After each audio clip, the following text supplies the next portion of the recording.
We got this now.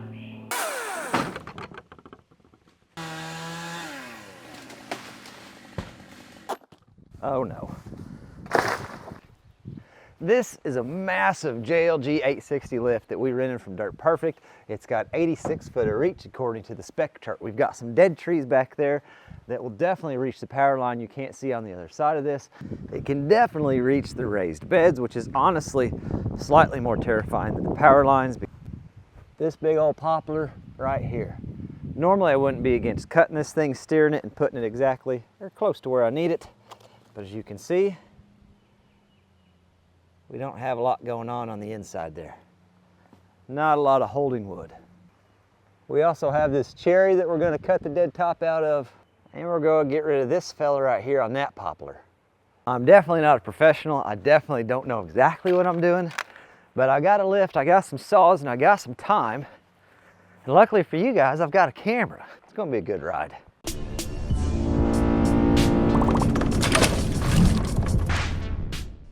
First thing we got to do, I want to touch up the chains I'm going to be using. We're going to be running the little cordless Ryobi, probably the 372, and probably a little time on the 55 as well. We'll just kind of see what we need, but I want to get all those chains touched up.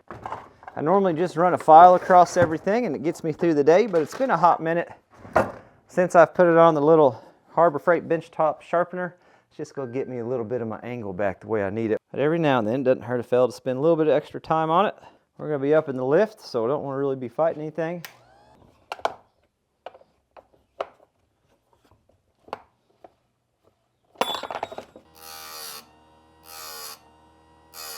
Still running those chains from HIPA, or HIPA, I still don't know how to pronounce the name. I figure if I'm going to try out a product, I want to try it until that chain's completely gone and done, and that way I actually have the ability to say how it did. If I just try it once and then go back to my name brand chains, can't really say exactly how well it performs in, I don't think anyway.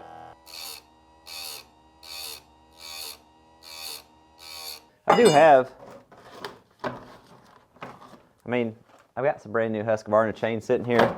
I've got some Husky and Oregon chains hanging down there. I've got nothing against those brands. I think they're great brands. I think they make great chains. But if a fella is going to test a chain, I think a fella needs to run it until that chain is no more. Then we can get the full story on it that way. So that's what we're going to do. We're just going to keep running those HIPA chains until they're gone. And we can see if anything breaks on it. Any teeth break off, any rakers break off. Get the real story on it. Old missile box makes a great leaning platform. I did forget to mention, in case you missed the previous video, we got this now. Got a lot of work to make it what it needs to be, but we might put it to a gentle test today. Well, let's head on up, see what we can find.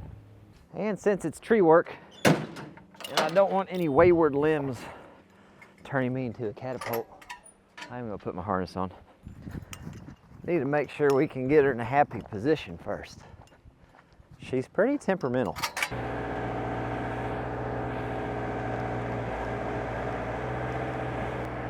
She's not setting off any alarms in that spot. I'll call that good for now. The plan's pretty simple. We're gonna start at the bottom and just limb our way up. And then we'll go to the top and start taking big sections down.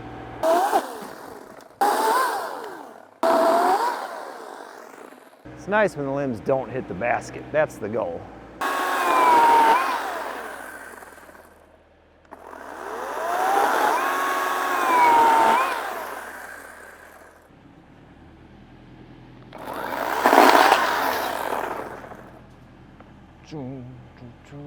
Let's go up just a little bit.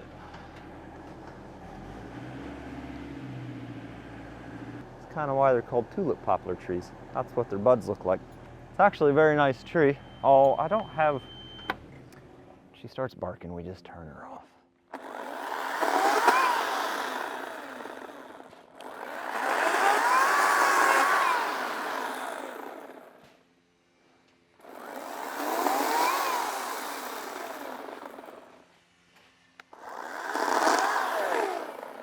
Clear the stuff above the lift and we can get closer. So the other big thing that I got to really watch for, aside from jamming my head into something like that, is making sure I'm not catching the basket on any of this stuff as we go. If we do that and it gets caught and then we push past it, it can cause me to, you know, the catapult is the theme here. Same as a big branch catching the basket on the way down.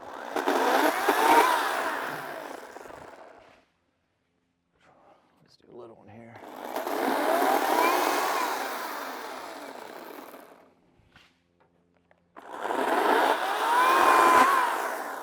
She's a little unhappy where she's at, so we're gonna boom her back down and we're gonna crawl a little bit closer anyway.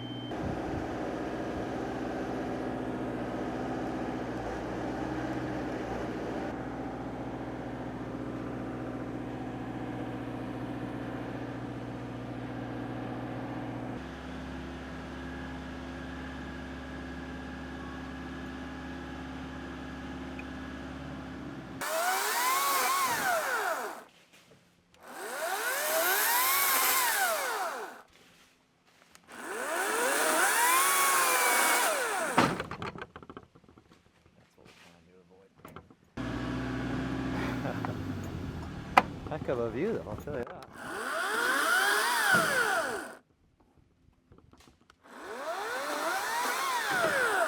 I mean, not that I think the cutting's cool, but you guys get a pretty decent view in the background, you know?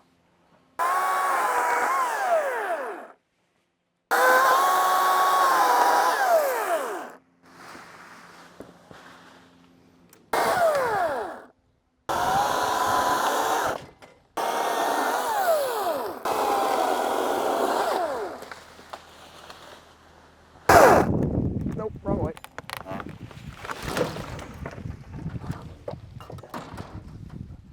Wind, am I right? Just don't get any of the hoses.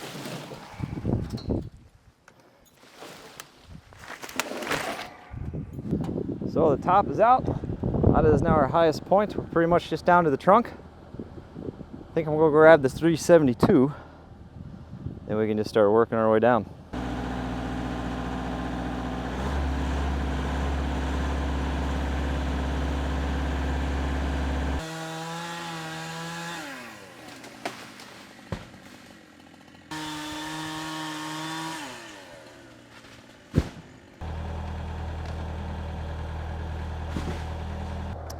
Came down to get you real quick. So this is the part that makes me the most nervous. You know that little branch fell on us earlier? Well, if one of these falls on us, smashes between the rail, not great. Also, a tremendous amount more weight on the basket. Could overload the basket, hit the basket, then it falls off the basket. Then we're back to the whole catapult thing again. So we're kind of taking some smaller pieces, trying to avoid any disaster there. And I'm gonna say don't try this at home if you don't have any experience. I don't have any experience.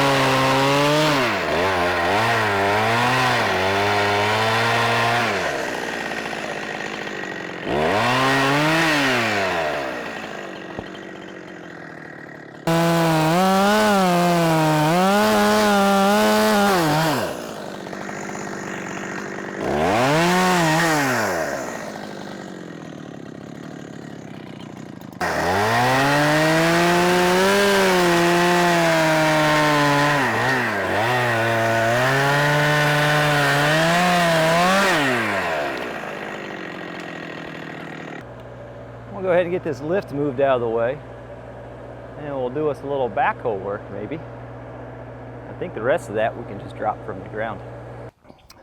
And believe it or not, this is an old Ford 555. Well, that part you should believe. She's clearly labeled, but believe it or not, we're actually very proud of this old machine. Clint from CNC Equipment drug this thing down to us on a trailer. He drug it out of the woods for us, and we rebuilt the engine, a whole bunch of lines, a whole bunch of stuff. We've done this, so the whole playlist. But I had to teach myself how to do all that stuff with the help from some awesome friends. One of the cool things we did to this was, from the help of Summit Hydraulics, we added a third function diverter valve so we can actually run some hydraulics off the front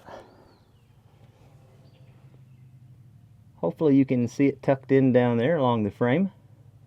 And then the control wire runs right up the joystick there. They send that whole contraption with it to put on the handle. Works pretty well for us. And then I welded up this custom quick attach for the front of this thing so we could actually put different implements on it. Initially the forks, and we broke the forks and reinforced them. And that's come with quite a few learning curves as well. You know, this thing has a little bit more power than I expected, and it kind of breaks some of these quick attach things. Well, the latest addition to the old family is this here grapple. Now this is more of like a rock grapple than it is a root grapple. Typically root grapple kind of comes down like that and just stops, and it's got a bunch of tines and just has one single row of tines that runs across the front. This has the doubles, and it's still more of a bucket design, so you can get up underneath, scoop rocks up, the dirt falls down through there, and then the grapple can close in it. And the nice thing is just how they are now, they can adjust to the size of whatever's in there. They just equalize on pressure.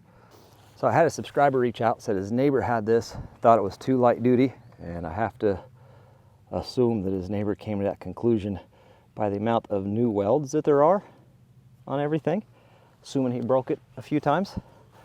She's a little rough. And we got this big old fatigue crack right here. Oh, easy, bud. And yeah, so there's some slop in the cylinders. You're gonna notice that as well, and some work on the hoses. But Brett worked out a deal for me. Paid 200 bucks for that rig, and that's a pretty good head start on something for 200 bucks. And this is gonna be the first time that we actually use this thing, and we're gonna be pretty gentle on it because my assumption is we're gonna break quite a bit, and that's fine. I wanna break something that way we can fix it and make it what we need it to be. I already know some reinforcements we need to do. Let's see what happens. Let's play around a little bit. I also need to get a spring pole or something up here to hold these hoses, but pretty fancy schmancy. All right, let's see what we can break first, huh? Oh, we're just shoving everything over to where our burn pile is over there.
Let's hop back in the lift and get the dead cut out of that cherry top, and then we'll do that fellow over there. This one's kind of tricky because we don't plan on doing the whole tree.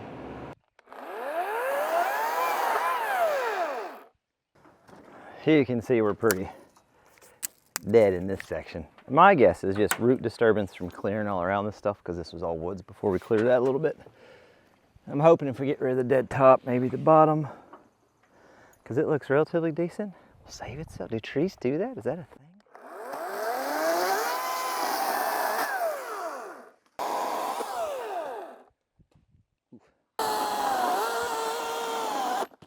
Oh no. Oh, the tomato plants. We gotta get that covered up before Mama gets home. Nice.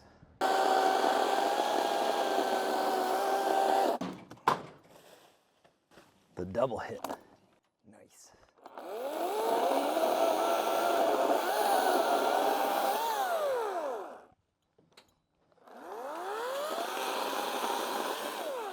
Listen, this is very important, okay? We are in this together. If I get in trouble, I can't do cool things like build dump trucks or world headquarters. So you didn't see this, all right? Everything's fine. I do think I missed all the plants. We got that part going for us. We just gotta make it look like it never happened. Oh, yeah, perfect shot. Didn't hit the beds at all. Okay, nice job, guys. Let's, oh, shoot. There was something here. She gets these little trash cans from the dollar store to protect the seedlings. Oh, I think it went here. Yeah. Perfect. Oh, no.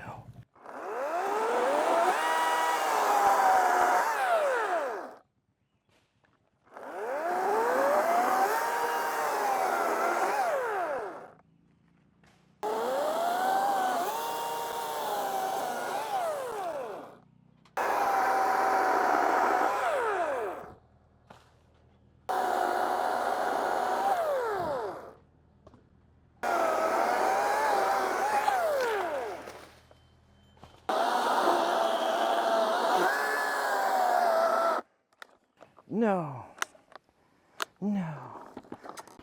I can't really complain though. It's been the same battery all day. It's actually not too bad. We just got a few more cuts. We'll finish up with the 372.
That grapple is going to be an absolute game changer, no doubt about it.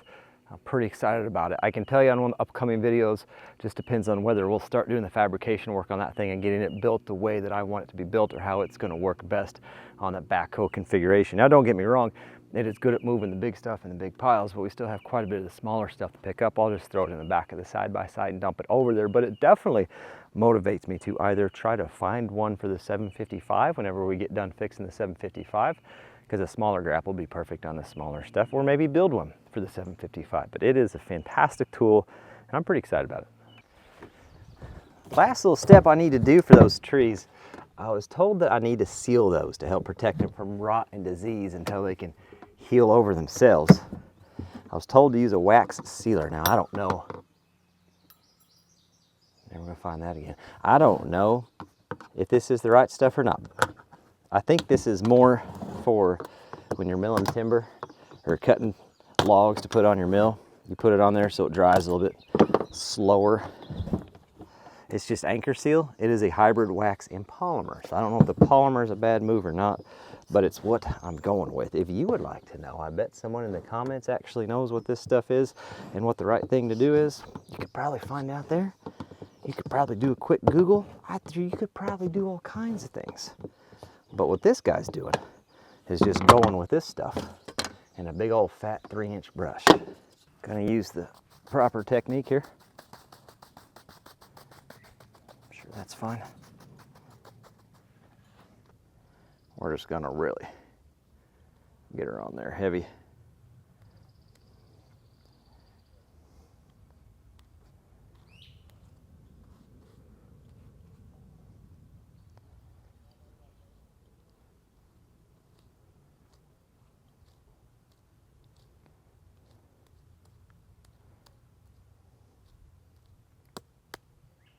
Okay. Well, I guess, oh gosh. Oh, that was, okay. Hopefully this does what it's supposed to do. Everything works out with these trees. This is a decent cherry tree. We'll head over to that poplar. See if we can get that one done.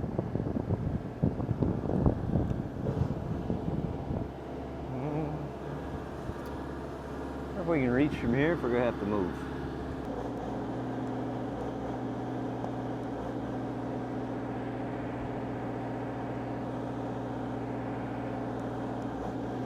That should work.